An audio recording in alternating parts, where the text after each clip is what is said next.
Hello दोस्तों, स्वागत है आप सबका लोमड़ी और सारस की कहानी में। एक समय की बात है, एक जंगल में एक लोमड़ी रहती थी।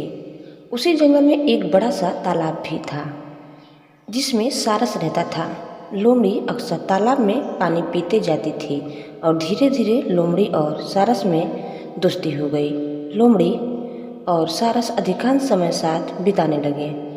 लोमड़ी बहुत चालाक थी और अपनी चतुराई से जंगल के दूसरे जानवरों को मूर्ख बना देती थी, जबकि सारस बहुत सीधा साधा था और जंगल के दूसरे जानवरों के प्रति उसका व्यवहार बहुत ही अच्छा था। लोमड़ी और सारस में अक्सर हल्का फुल्का हंसी मजाक होता रहता था। एक दिन लोमड़ी के दिमाग में सारस को बेवकूफ़ बनाने की बात आई। वह सारस के पास गई और बोली, मित्र, मैं तुम्हें अपने घर भोजन का निमंत्रण देने आई हूँ। कल दोपहर तुम मेरे घर भोजन के लिए अवश्य आना। सारस सीधा साधा था। उसने बिना कुछ सोचे समझे हाँ कह दी और दूसरे दिन समय से लोमड़ी के घर पहुँच गया। लोमड़ी ने भी सारस की बहुत आवभगत की और उसे एक अच्छे से आसन पर बैठाया। लोमड़ी बोली, मित्र, आज मैंने बहुत मेहनत करके बड़ी ही स्वादिष्ट खीर बनाई है।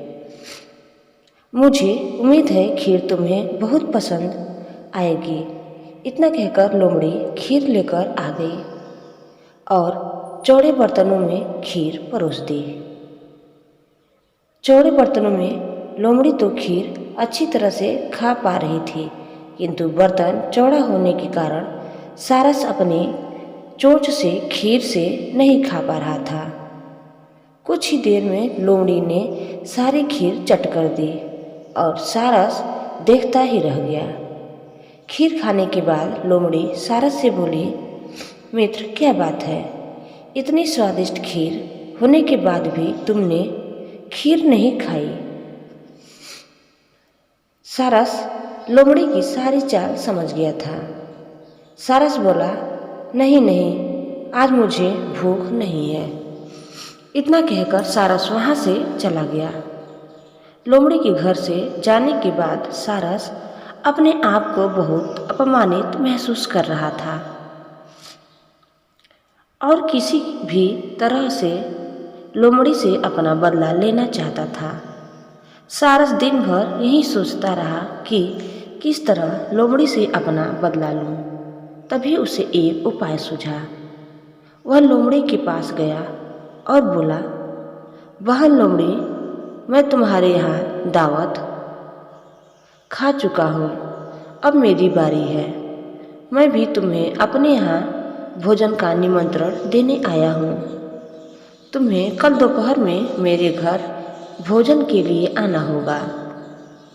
लोमड़ी ने झट से सारस का आमंत्रण स्वीकार कर लिया। दूसरे दिन लोमड़ी समय से सारस के घर पहुंच गई। सारस ने भी लोमड़ी में खीर बनाई। कुछ देर बाद सारस लंबी सुराहीदार बर्तन में खीर परोस लिया। पतले मुंह वाले बर्तन में सारस तो आसानी से अपनी चोंच से खीर खा पा रहा था, किंतु लोमड़ी का मुंह खीर तक नहीं पहुंच पा रहा था। कुछ देर बाद सारस ने सारी खीर खत्म कर दी, किंतु लोमड़ी अभी तक बिना खीर खाए ही बैठी थी। सारस ने लोमड़ी से पूछा, बहन लोमड़ी, क्या हुआ? तुमने खीर क्यों नहीं खाई? क्या खीर अच्छी नहीं बनी है? लोमड़ी समझ गई थी कि सारस अपने अपमान का बदला ले रहा था और लोमड़ी को अपनी गलती का एहसास हुआ। लोमड़ी सारस से बोली, आज मुझे भूख नहीं है। इतना कहकर लोमड़ी वहाँ से चली गई। शिक्षा। लोमड़ी और सारस की कहानी से हमें यह शिक्षा मिलती है कि हमें कभी भी किसी का अपमान नहीं करना चाहिए। दोस्तों, आपको हमारी यह कहानी लोमड़ी और सारस की कहानी पसंद आई तो हमें कमेंट बॉक्स में बताइए और चैनल में नए हैं तो प्लीज़ इसे सब्सक्राइब करना न भूलें।